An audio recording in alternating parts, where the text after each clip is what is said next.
ನಾವು ಶಿಕ್ಷಣವನ್ನ ಪ್ರಾಥಮಿಕ ಶಾಲೆಯಿಂದ ಪ್ರಾರಂಭಗೊಂಡು ಮುಂದೆ ಅಂತ ತಿಳ್ಕೊಂಡ ಕಾಲದಿಂದ ನಂತರ ಕಿಂಡರ್ ಗಾರ್ಟನ್ಗಳು ಪ್ರಾರಂಭ ಆದ್ಮೇಲೆ ಲೋಯರ್ ಕಿಂಡರ್ ಗಾರ್ಟನ್ ಅಥವಾ LKG UKG ಅಪ್ಪರ್ ಕಿಂಡರ್ ಗಾರ್ಟನ್ಗಳು ಬಂದ ಮೇಲೆ ನಾವು ಅಲ್ಲಿಂದ ಶಿಕ್ಷಣ ಪ್ರಾರಂಭವಾಗುತ್ತೆ ಅಂತ ಅಂದ್ಕೊಂಡ್ವಿ. ಆದ್ರೆ ಈಗ ಅದಕ್ಕಿಂತ ಹಿಂದೆ ಒಂದು ಹೆಜ್ಜೆ ಹಿಂದೆ ಹೋಗಿ ಪ್ರೀ ಸ್ಕೂಲ್ ಅನ್ನೋದು ಒಂದು ಹುಟ್ಟಿಕೊಂಡಾಗ ಇಲ್ಲಿಂದ ನಮ್ಮ ಶಿಕ್ಷಣ ಪ್ರಾರಂಭವಾಗುತ್ತೆ ಅಂದ್ಕೊಳ್ಳಕ್ಕೆ ಪ್ರಾರಂಭ ಮಾಡಿದ್ದೀವಿ. ಆದ್ರೆ ನಮ್ಮ ಭಾರತೀಯ ಸಂಸ್ಕೃತಿಯಲ್ಲಿ ಇದೇ ಏನು ಹೊಸ್ತಲ್ಲ, ಇದು ಮೊದಲಲ್ಲ.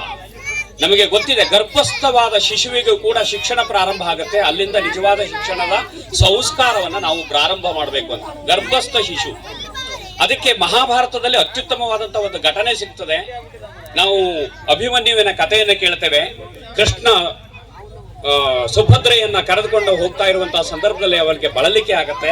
ಒಂದು ಮರದಡಿಯಲ್ಲಿ ಕುಳಿಸ್ಕೊಂಡು ಅವಳ ಜೊತೆಗೆ ಮಾತಾಡ್ತಾ ಇರ್ತಾನೆ. ಮತ್ತೆ ಒಂದು ಕಥೆಯನ್ನ ಹೇಳಲಿಕ್ಕೆ ಪ್ರಾರಂಭ ಮಾಡ್ತಾನೆ. ಮುಂದೆ ನಡೆಯುವಂತಹ ಮಹಾಭಾರತ ಅನ್ನುವಂತ ಯುದ್ಧ ನಡೀತದೆ. ಆ ಯುದ್ಧದ ಸಂದರ್ಭದಲ್ಲಿ ಹೀಗೆ ಹೇಳ್ತಾ ಹೋಗ್ತಾ ಇರುವಾಗ ಇವನು ತಿರುಗಿ ನೋಡ್ತಾನೆ. ಸುಭದ್ರೆ ಚೆನ್ನಾಗಿ ನಿದ್ರೆ ಮಾಡ್ತಾ ಇದ್ದಾಳೆ, ಆದ್ರೆ ಹೂಗುಟ್ಟುವ ಧ್ವನಿ ಕೇಳ್ತಾ ಇದೆ. ಆ ಧ್ವನಿಯನ್ನ ಕೇಳಿಸಿಕೊಂಡ ಕೃಷ್ಣಂಗೆ ಅನ್ನಿಸುತ್ತೆ, ಇದು ಸುಭದ್ರೆ ಹೂಗುಟ್ತಾ ಇದ್ದದ್ದಲ್ಲ, ಸುಭದ್ರೆಯ ಗರ್ಭದಲ್ಲಿರುವಂತ ತನ್ನ ಸೋದರಳಿಯ ಈಗ ಹೂಗುಟ್ತಾ ಇದ್ದದ್ದು ಅಂತ. ಅಂದ್ರೆ ನಮ್ಮ ಕಲ್ಪನೆ ಎಷ್ಟು ಗಟ್ಟಿಯಾಗಿ ನಮ್ಮ ಮಹಾಭಾರತ ಅಥವಾ ರಾಮಾಯಣಗಳಲ್ಲಿ ಹುಟ್ಟಿಕೊಂಡಿದೆ ನೋಡಿ. ಅದು ಎಲ್ಲವೂ ಇವತ್ತಿನ ಕಾಲದಲ್ಲಿ ಪರೀಕ್ಷೆ ಮಾಡಲಾಗಿ ವೈದ್ಯಕೀಯ ವಿಜ್ಞಾನವು ನಮ್ಮ ಎಲ್ಲ ವಿಜ್ಞಾನಗಳು ಒಪ್ಪಿಕೊಳ್ಳುವಂತಹ ಸ್ಥಿತಿಗೆ ಬಂದ್ಬಿಟ್ಟಿದ್ದೇವೆ ನಾವು. ಗರ್ಭಸ್ಥ ಶಿಶುವಿಗೆ ಸಂಸ್ಕಾರ ಪ್ರಾರಂಭ ಆಗುತ್ತೆ. ಇದಕ್ಕೆ ಬಹಳ ಅತ್ಯುತ್ತಮವಾದಂತಹ ನಿದರ್ಶನ ಸಿಗ್ತದೆ. ರಾಮಕೃಷ್ಣ ಪರಮಹಂಸರನ್ನ ಒಬ್ಬಾಕೆ 6 ತಿಂಗಳ ಮಗುವಿನ ತಾಯಿ ಬಂದು ಒಂದು ಪ್ರಶ್ನೆ ಮಾಡ್ತಾಳೆ. ಗುರುಗಳೇ, ನನ್ನ ಮಗುವಿಗೆ ಈಗ 6 ತಿಂಗಳು. ನಮ್ಮ ಹಳ್ಳಿಯಲ್ಲಿರುವಂತಹ ತಾಯಿಂದಿರ ಕತೆ ಗೊತ್ತು. ಗುರುಗಳೇ, ನನ್ನ ಮಗುವಿಗೆ 6 ವರ್ಷ ಆಯ್ತು, ಶಾಲೆಗೆ ಸೇರಿಸಬೇಕೋ ಬೇಡವೋ? ಮಾಸ್ಟರ್ ಹೇಳ್ಬೇಕು, ಅಲ್ಲಿಗೆ ಅಷ್ಟರ ನಂತರ ಸೇರಿಸ್ಬೇಕು. ನಮ್ಮ ಕಾಲ ಎಲ್ಲ ಹಾಗೆ ಇತ್ತು. ಆನಂದಣ್ಣವ್ರು ಎಲ್ಲಿಗಿದ್ದಾರೆ? ನನಗೆ ನಮ್ಮ ಕಾಲ ಹೇಗಿತ್ತು ಅಂದ್ರೆ, ಪ್ರಾಥಮಿಕ ಶಾಲೆಯ ಶಿಕ್ಷಕರು ನಮ್ಮ ಮನೆಗೆ ಬಂದು ಮಗುವಿಗೆ 6 ವರ್ಷ ಆಗ ಹೋಗಿದೆ, ಶಾಲೆಗೆ ಸೇರಿಸಿ ಅಂತ ಹೇಳಿದ ಮೇಲೆ, ಕಮಾಂಡ್ ಕೊಟ್ಟ ಮೇಲೆ ನಾವು ಶಾಲೆಗೆ ಹೋದವರು. ಆದ್ರೆ ಜ್ಞಾನಿಗಳು ಹಾಗೆ ಹೇಳಲಿಲ್ಲ. ಜ್ಞಾನಿಗಳು ಏನ್ ಹೇಳಿದ್ರು, ನಿಮ್ಮ ಪುಟ್ಟ ಮಗುವಿಗೆ ಶಿಕ್ಷಣವನ್ನ ಕೊಡಬೇಕು ಅಂತ. ನಮ್ಮ ರಾಮಕೃಷ್ಣ ಪರಮಹಂಸರ ಹತ್ತಿರ ಆ ತಾಯಿ ಹೋಗಿ ಕೇಳಿದಾಗ, ನನ್ನ ಮಗುವಿಗೆ 6 ತಿಂಗಳು, ನಾನು ಶಿಕ್ಷಣವನ್ನ ಯಾವಾಗ ಪ್ರಾರಂಭ ಮಾಡ್ಲಿ? ಅವರು ಗಡಬಡಿಸ್ಬಿಟ್ರು. 6 ತಿಂಗಳು ಆಗೋಯ್ತಾ, ಇನ್ನು ಶಿಕ್ಷಣ ಶುರು ಮಾಡ್ಲಿಲ್ವಾ? ಬೇಗ ಮನೆಗೆ ಹೋಗಿ ಶಿಕ್ಷಣ ಶುರು ಮಾಡಿ ಅಂತ ಹೇಳಿದ್ರು. ಅಂದ್ರೆ ಯಾವ ಶಿಕ್ಷಣದ ಕುರಿತಾಗಿ ಅವರು ಮಾತನಾಡ್ತಾ ಇದ್ದಾರೆ ಆಲೋಚನೆ ಮಾಡಬೇಕು ನಾವು. ಗರ್ಭಸ್ಥ ಮಗುವಿಗೆ ಸಂಸ್ಕಾರ ಕೊಡುವುದು ಅಗತ್ಯ ಇದೆ ಅಂತ ಆದ್ಮೇಲೆ, ಜನ್ಮ ತಳೆದ ಮಗುವಿಗೆ ಇನ್ನು ಯಾವ ತರದ ಸಂಸ್ಕಾರವನ್ನು ನಾವು ಪ್ರಾರಂಭ ಮಾಡಬೇಕು, ಯಾವ ತರದ ಶಿಕ್ಷಣವನ್ನು ಪ್ರಾರಂಭ ಮಾಡಬೇಕು ಅನ್ನೋದನ್ನ ಅವರು ಬೇರೆ ರೀತಿಯಲ್ಲಿ ಹೇಳಿದ್ದಾರೆ. ಅಂತ ಒಂದು ನಾಡಿನಲ್ಲಿ ಹುಟ್ಟಿದ ನಮಗೆ ಇಂಥ ಒಂದು ಹೊಸ ತರದ ಶಿಕ್ಷಣ ಬಂದಾಗ ಇದೆಂತದ್ದು ಅಂತ ಅನ್ನಿಸಿದ್ರು ಕೂಡ ಇದೆಲ್ಲ ಅಗತ್ಯ ಎನ್ನುವಂತ ಕಾಲ ಧರ್ಮ ಬಂದಿದೆ. ಏನಾಗಿದೆ ಅಂತಂದ್ರೆ, ಇವತ್ತು ನಾವು ಒಂದು ಮಾಯಾ ಕನ್ನಡಿಯನ್ನ ಮಕ್ಕಳ ಎದುರಿಗೆ ಹಿಡಿಯಲಿಕ್ಕೆ ಪ್ರಾರಂಭ ಮಾಡಿದ್ದೇವೆ. ನಿನ್ನೆ ಅಷ್ಟೇ ಗವರ್ಮೆಂಟ್ ಒಂದು ಶಾಸನ ಮಾಡಿತು, 16 ವರ್ಷದವರೆಗೆ ಮೊಬೈಲ್ ಅನ್ನ ನಿಷೇಧಿಸಬೇಕು, ಮಕ್ಕಳಿಗೆ ಕೊಡಬಾರದು ಅಂತ. ಎಷ್ಟರ ಮಟ್ಟಿಗೆ ಇಂಪ್ಲಿಮೆಂಟ್ ಆಗ್ತದೆ ಅಂತ ಗೊತ್ತಿಲ್ಲ. ನಾನು ಈಗ ಈ ಗಳಿಗೆಯಲ್ಲಿ ನನ್ನನ್ನೂ ಸೇರಿದಂತೆ ಎಲ್ಲ ಪಾಲಕರನ್ನ, ಯಾಕಂದ್ರೆ ಪುಟ್ಟ ಮಕ್ಕಳಿಗೆ ನಾನು ಮಾತಾಡಿದ್ರೆ ಇದನ್ನು ತಿಳಿಯಲಿಕ್ಕಿಲ್ಲ. ಅವರಿಗೆ ಹೇಳುವ ಭಾಷೆ ನಮ್ಮ ಮೇಡಮ್ಗಳು ಚೆನ್ನಾಗಿ ಕಲ್ತ್ಕೊಂಡಿದ್ದಾರೆ. ಆ ಮಕ್ಕಳನ್ನ ಹೇಗೆ ಖುಷಿಪಡಿಸಿ ಮಾತನಾಡಬೇಕು, ಅದು ತಾಯಿಯ ಭಾಷೆ ಅಂತೀವಿ ನಾವು. ಆ ತಾಯಿಯ ಭಾಷೆ ನಮಗೆ ಕರುಣೆ ಮತ್ತು ಒಲುಮೆ ಅಂತ 2 ಶಬ್ದಗಳಿದ್ದಾವೆ. ಒಂದನ್ನ ಮರ್ಸಿ ಅಂತ ಕರಿತೀವಿ, ಸಿಂಪಥಿ ಅಂತ ಕರಿತೀವಿ. ಕರುಣೆ, ಸಿಂಪಥಿ ಎಲ್ಲರಿಗೂ ತೋರಿಸ್ತೀವಿ ನಾವು.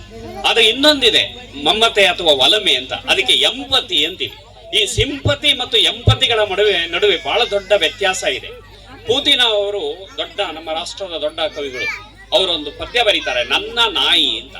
ಒಂದು ನಾಯಿ ತನ್ನ ಚಿಕ್ಕ ಮಗುವಿಗೆ ಹಾಲು ಕುಡಿಸ್ತಾ ಇದ್ದಂಗೆನೆ ದೊಡ್ಡ ನಾಯಿ ಸತ್ತೋಗ್ಬಿಡತ್ತೆ.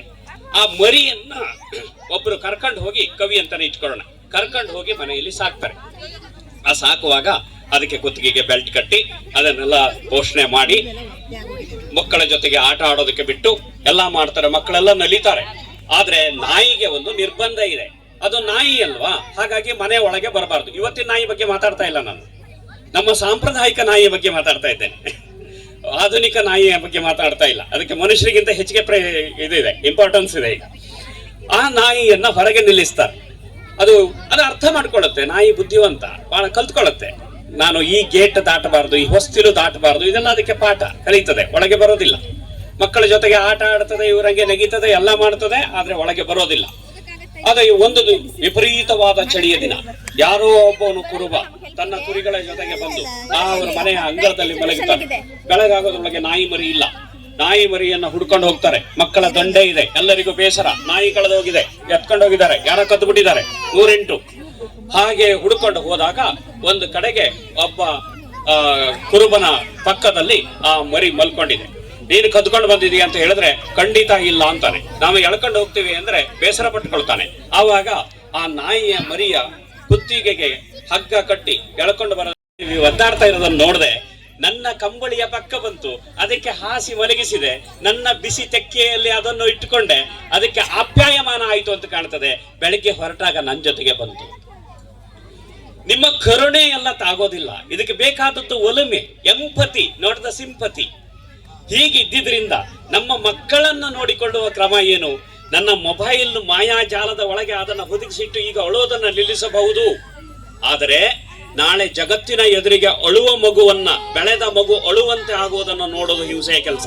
ಆದ್ದರಿಂದ ನಮ್ಮ ಮಕ್ಕಳನ್ನ ಸಾಕುವಾಗ ಬಹಳ ದೊಡ್ಡ ಎಂಪತಿಯನ್ನ ಇಟ್ಟುಕೊಂಡು, ಒಂದು ಒಲುಮೆಯನ್ನ ಇಟ್ಟುಕೊಂಡು ಸಾಕಬೇಕಾದ ಈ ತಾಂತ್ರಿಕ ಯುಗದಿಂದ, ಆ ಮಾಂತ್ರಿಕ ಯುಗದಿಂದ ಅದನ್ನ ಹೊರಗಿಟ್ಟು ನಮ್ಮ ಭಾವನಾತ್ಮಕ ಪ್ರಪಂಚದ ಒಳಗೆ ಅದನ್ನ ಇಟ್ಟುಕೊಳ್ಳಬೇಕಾದಂತ ಒಂದು ಬಹಳ ಪ್ರಮುಖವಾದ ಅನಿವಾರ್ಯತೆ ಇದೆ ಅಂತ ಅನಿಸ್ತದೆ.